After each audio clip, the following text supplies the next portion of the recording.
Imagine walking through an abandoned rice paddy in rural Vietnam. The water is still. Green carpets float on the surface, dense and vibrant. An elderly farmer crouches at the edge, scooping handfuls of this floating vegetation and spreading it carefully across his field. You ask him what he's doing. He looks up and smiles. "Feeding the soil," he says. "This plant does in 4 days what chemicals do in 4 months, and it costs me nothing." You look closer. The green mass is delicate, almost fern-like. It multiplies so fast you can nearly watch it grow. Within days it will double. Within weeks it will cover the entire paddy. But here's where the story takes a strange turn. That same plant, the one this farmer treats like gold, has been labelled a weed in modern agriculture. It's been sprayed, removed, discouraged, and written off as invasive across much of the industrialized farming world. How can something that feeds poor soil, requires zero maintenance, and has sustained rice cultivation for over 1,000 years be considered a problem? The answer to that question reveals one of the most hidden contradictions in modern agriculture. And by the end of this story, you'll understand not just what this plant is, but why it was buried, who benefited from erasing it, and how you can use it yourself, even in a small backyard garden. If you're ready to uncover a botanical secret that the fertilizer industry would rather you forget, stay with me. And if you want more stories that challenge what we've been told about food, soil, and self-sufficiency, make sure to subscribe to this channel. You won't find these narratives anywhere else. Now, let's go back to the beginning. In the early 1980s, a team of agricultural scientists traveled to the Fujian province in southeastern China. They were investigating a curious phenomenon. Rice farmers in the region were achieving yields comparable to industrial farms, but without using synthetic fertilizers. No nitrogen pellets, no chemical amendments, just water, rice, and something floating on the surface. When the scientists tested the soil, they found nitrogen levels that should have been impossible. Nitrogen, the key nutrient for plant growth, typically gets depleted after every harvest. Yet here, the soil was rich, fertile, replenished season after season. The secret wasn't in the ground, it was floating on top of it. The farmers had been cultivating a small aquatic plant for centuries. It grew so fast that they had to remove portions of it weekly just to keep it from smothering everything. But instead of discarding it, they would incorporate it back into the soil or feed it to livestock. This wasn't some obscure folk practice.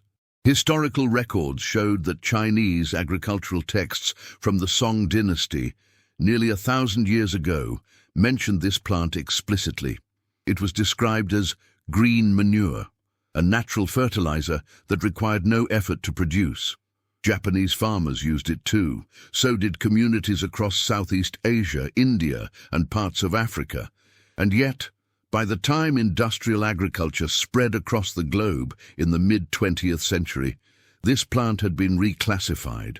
No longer a resource, now a weed. So what is this plant? Its name is azolla. It's a small floating fern, barely larger than a coin. It looks fragile, almost decorative, like something you'd find in an ornamental pond. But azolla is anything but delicate. It has a superpower. Inside its tiny leaves live colonies of cyanobacteria, specifically a species called Anabaena azollae. These bacteria pull nitrogen directly from the air and convert it into a form that plants can use. This process, called nitrogen fixation, is the same principle behind legumes like beans and clover. But azolla does it faster, much faster. Under the right conditions, azolla can double its biomass every 2 to 4 days. That means if you start with a single handful, within 2 weeks, you could have enough to cover several square meters of water surface. And all of that growth contains nitrogen.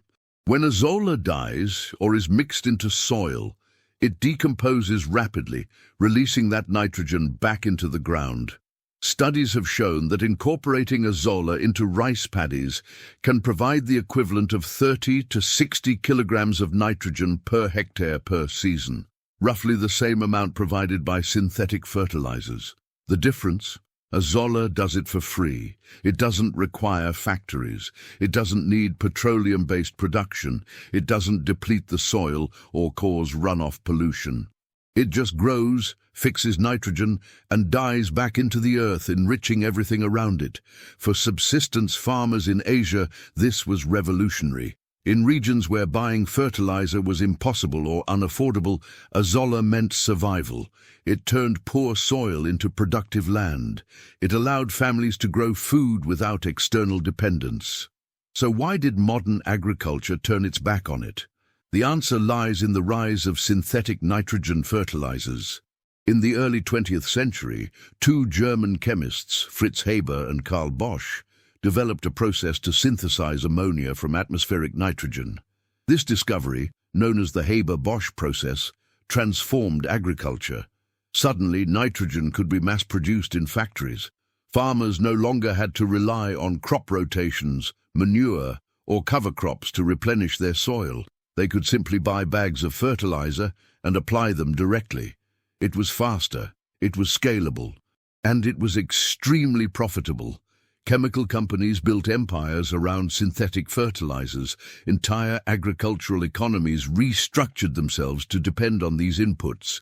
Extension services, government programs, and university research began promoting chemical-intensive farming as the only viable path to high yields.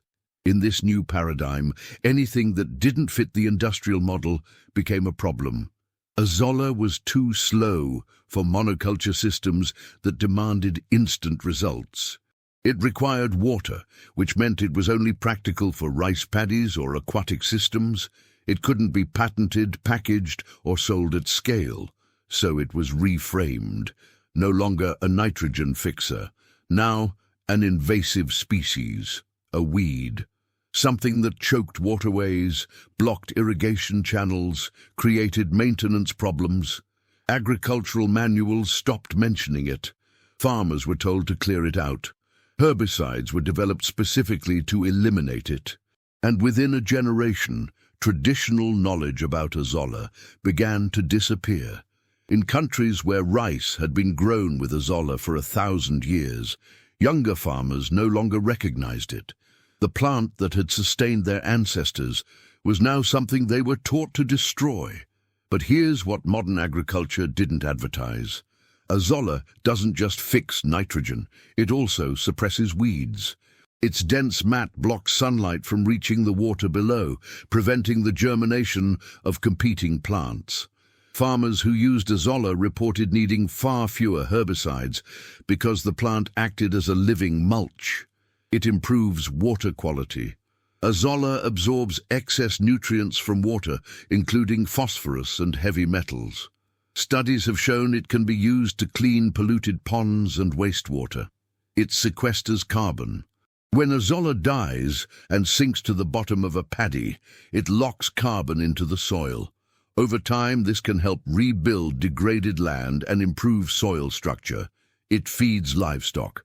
Fresh azolla is protein-rich, containing up to 25 to 30% protein by dry weight. In parts of Vietnam and India, farmers harvest it to feed chickens, ducks, pigs, and even fish. And it costs nothing. No irrigation needed beyond what the rice paddy already provides. No fertilizer, no pesticides, no labor-intensive cultivation. It just grows. For smallholder farmers in developing countries, azolla represented food security.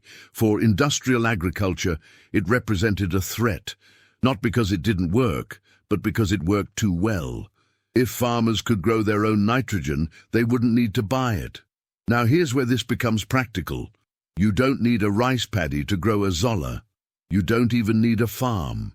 If you have a small pond, a raised garden bed with a water trough, or even a large plastic container, you can cultivate azolla at home. Here's how. Find a source. Azolla can sometimes be found in natural ponds, slow-moving streams, or water gardens. Alternatively, You can purchase starter cultures online from aquatic plant suppliers or agricultural extension services. Create the right environment. Azolla needs still or slow-moving fresh water with a depth of at least 10 to 15 centimeters. A shallow pond, a kiddie pool, or a large container works perfectly. Make sure it gets partial sunlight. Full sun can stress the plant in hot climates. Introduce the Azolla. Simply place a handful of the plant on the water surface. Within days, it will begin to spread. If the water is warm, 20-30 degrees Celsius or 68-86 degrees Celsius, growth will be fastest. Maintain it. Azolla thrives in nutrient-rich water. If your water is too clean, you can add a small amount of diluted compost tea or livestock manure to boost nutrients. Avoid using chlorinated tap water. Let it sit for 24 hours before adding Azolla. Harvest regularly.